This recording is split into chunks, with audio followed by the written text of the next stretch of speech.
নমস্কার, আমি সুধাংশু সরকার। আমার ডাকনাম কল্যাণ। ছাত্ররা আমাকে কল্যাণ দা বলে ডাকে। আমার বাড়ি হচ্ছে মাস্টারপাড়া, তার সংক্ষিপ্ত রূপ হচ্ছে এমপি। তাই আমার চ্যানেলের নাম কল্যাণ দা এমপি। তো আপনারা আমার চ্যানেলটি অবশ্যই প্রথম থেকে শেষ পর্যন্ত দেখবেন এবং ভিডিওটি যদি ভালো লাগে অবশ্যই সাবস্ক্রাইব করে বেল আইকনটি প্রেস করে রাখবেন। আশা করছি আপনাদের ভিডিওটি ভালো লাগবে। চলুন আমরা ভিডিওটা প্রথম থেকে শেষ পর্যন্ত দেখি।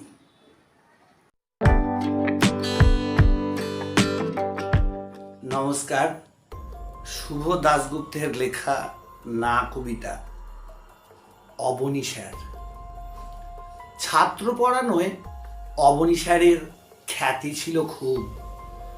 দূর দূর থেকে ছাত্ররা আসতো অবনী স্যারের কাছে অঙ্ক, ফিজিক্স, কেমিস্ট্রি পড়তে।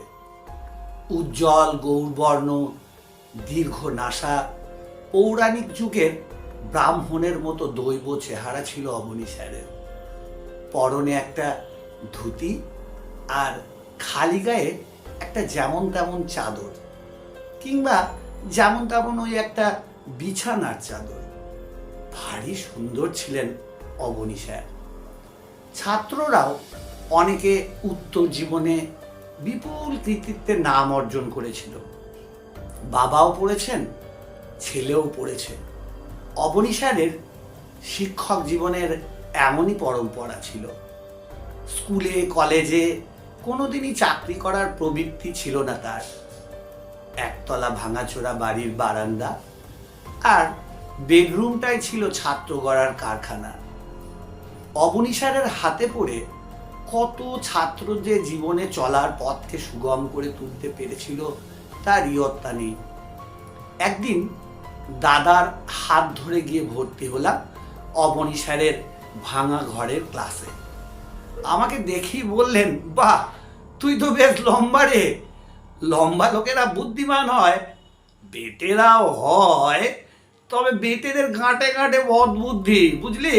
বলি হো করে হেসে উঠলেন খালি গায়ের ধুতি পরা অবনী স্যার। বিয়ে থা করেননি, একাই থাকতেন, নিজে রান্না করে খেতেন। পাণ্ডিত্যের জন্য তার খ্যাতি ছিল, কিন্তু খ্যাতি অখ্যাতির কোনো তোয়াক্কা কোনোদিনই করতেন না। বলতেন যার যা কাজ সেটা ঠিক মতো করাটাই ধর্ম। গাছের কাজ ছায়া দেওয়া, ফুল দেওয়া, ফল দেওয়া। মৌমাছির কাজ মধু জমানো। আর আমার কাজ ছাত্রগুলোকে মানুষ করে তোলা। ফিজিক্স আর অঙ্কর ফাঁক ফোঁকরে অবনী স্যার কত গল্প বলতেন দেশ বিদেশের বড় বড় মনীষীদের কথা, তাদের জীবনের নানা ওঠাপড়ার গল্প। শোনাতেন উদাত্ত কণ্ঠে রবীন্দ্রনাথের কবিতা, কখনো বা মাইকেলের অমিত্রাক্ষরে গাঁথা অপূর্ব কাব্য। কখনো শোনাতেন অতুল প্রসাদের মরমী গান। লেখাপড়ার হাত ধরে চলতে চলতে আমাদের বোধ আর মননে অবনী স্যার এঁকে দিতেন পৃথিবীর আসল চেহারার ছবি। লোভ, পাশবিকতা, শোষণ, দারিদ্র্য সব কিছু নিয়ে এমন অনায়াসে বুঝিয়ে দিতেন কোন ঘটনার কি কারণ। আমরাও মনে মনে রোমাঞ্চিত, আলোড়িত হতাম। অবনী স্যার শোনাতেন রাশিয়ার বিপ্লবের কথা, ক্ষুদিরাম মাস্টারদার কথা, তিতুমিরের গল্প। শোনাতেন তারাশঙ্করের গণদেবতা, কিংবা শরৎচন্দ্রের পথের দাবির গল্প। অবনী স্যারের বহু ছাত্র বিদেশে উচ্চ পদে কাজ করেছেন, করেন। বহু ছাত্র এদেশেই নানা ক্ষেত্রে নামি দামি হয়েছেন। তা নিয়ে অবশ্য অবনী স্যারের কোনো আদিক্ষেতা ছিল না।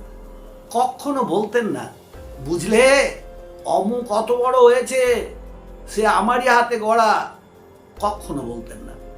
আর ছাত্রদের জন্য তার মনে অদ্ভুত একটা স্নেহ আর গর্ব থাকতো সবসময়ই। আমরা কেউ ডাক্তার হয়েছি, কেউ ইঞ্জিনিয়ার, কেউ বা কর্পোরেট হাউসের বড় চাকুরে, কেউ বা গম্ভীর আমলা, কেউ কেউ আবার পলিটিক্স করে নেতা হয়েছি।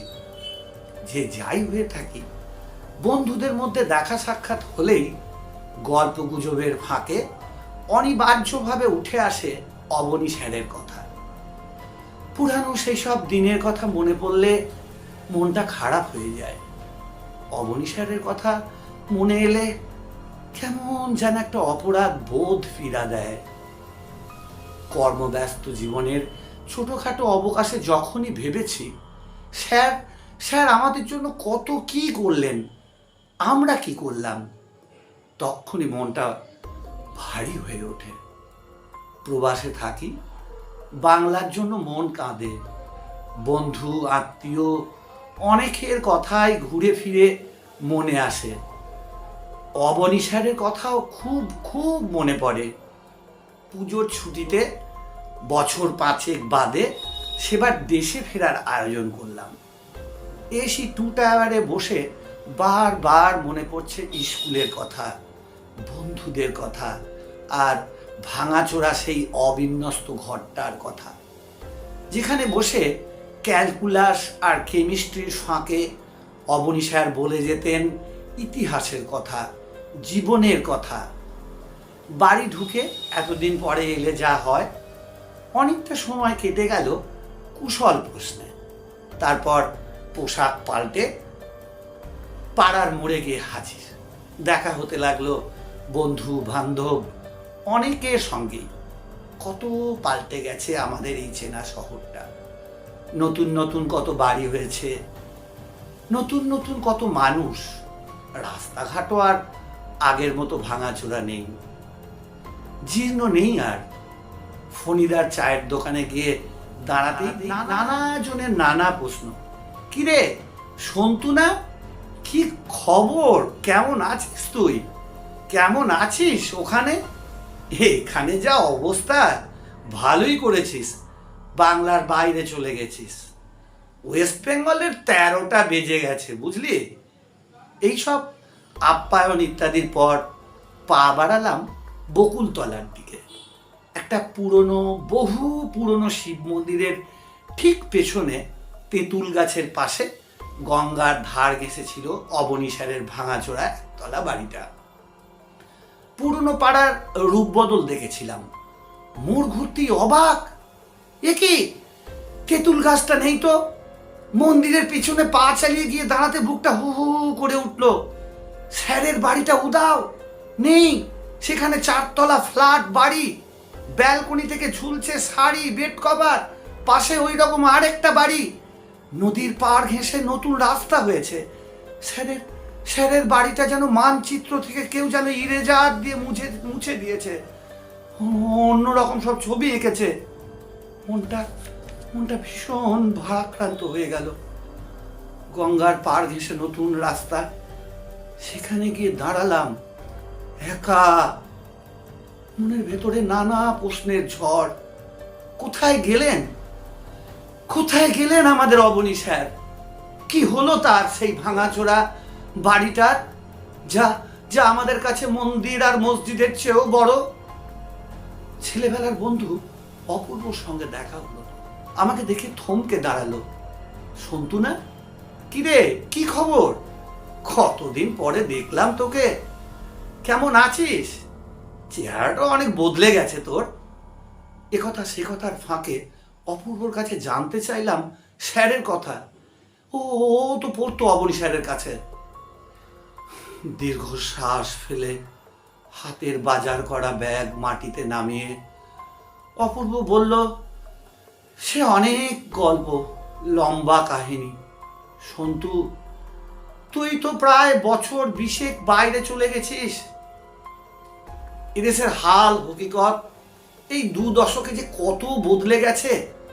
এই মফস্বলের ছোট্ট শহর শুধু এটাই নয় রে, পাল্টে গেছে, পাল্টে যাচ্ছে গোটা বাংলায়।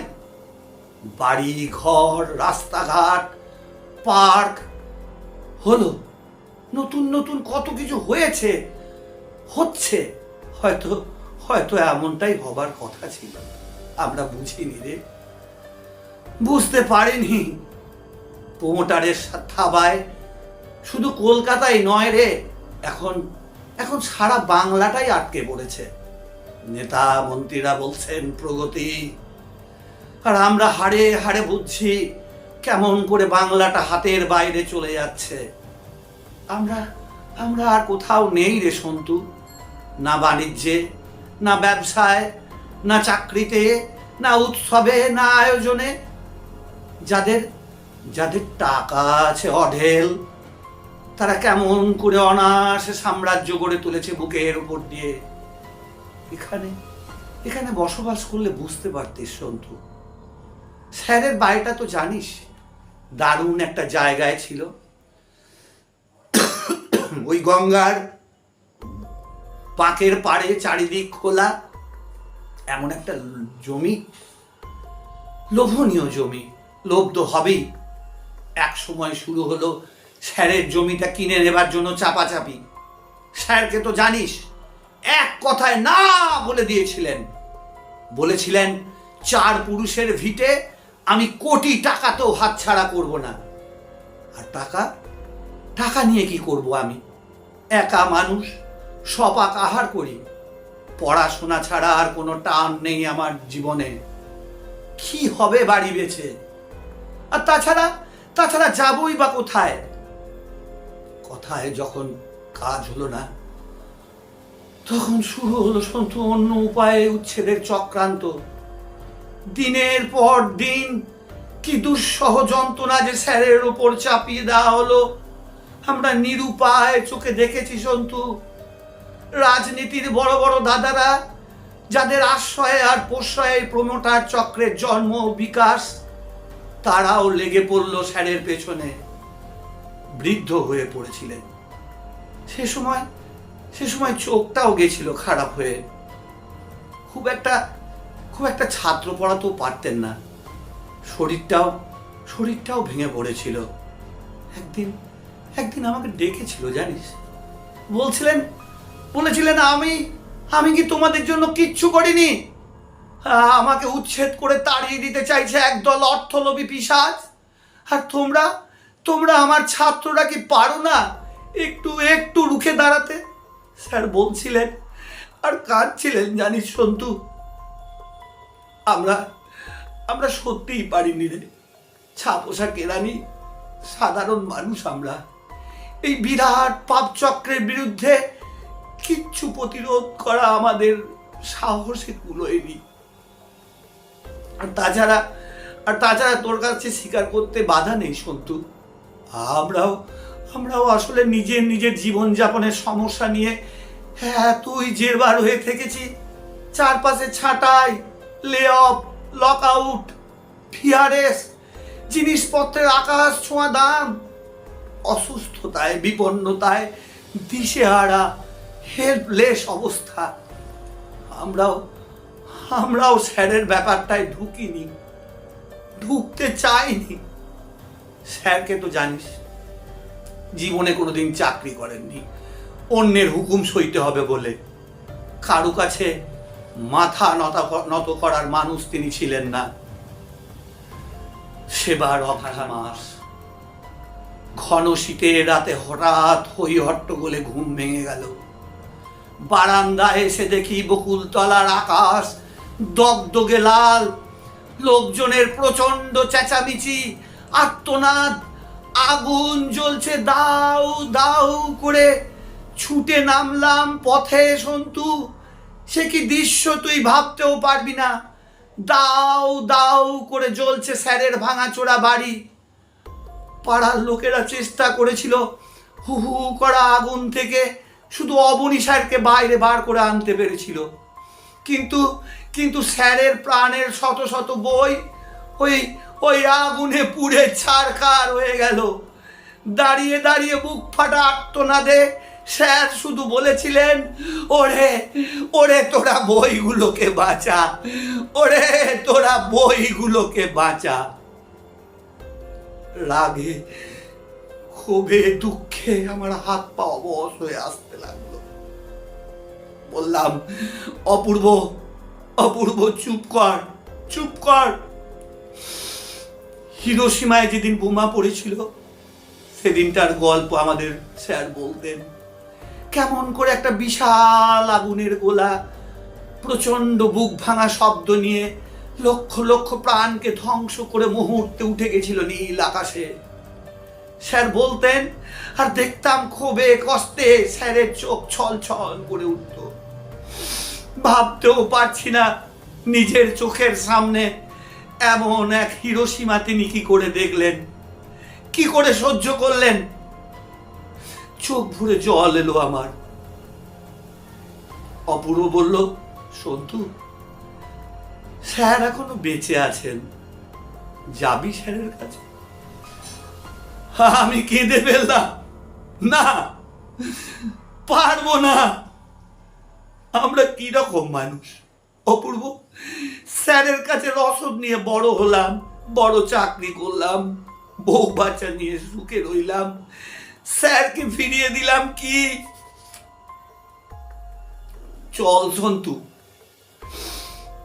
দেশে যখন এসেছি স্যারের সামনে গিয়ে একবার দাঁড়াই। সন্ধেবেলা স্কুলে গেলাম, ছেলেবেলার স্কুল, এখন অনেক বড় হয়েছে।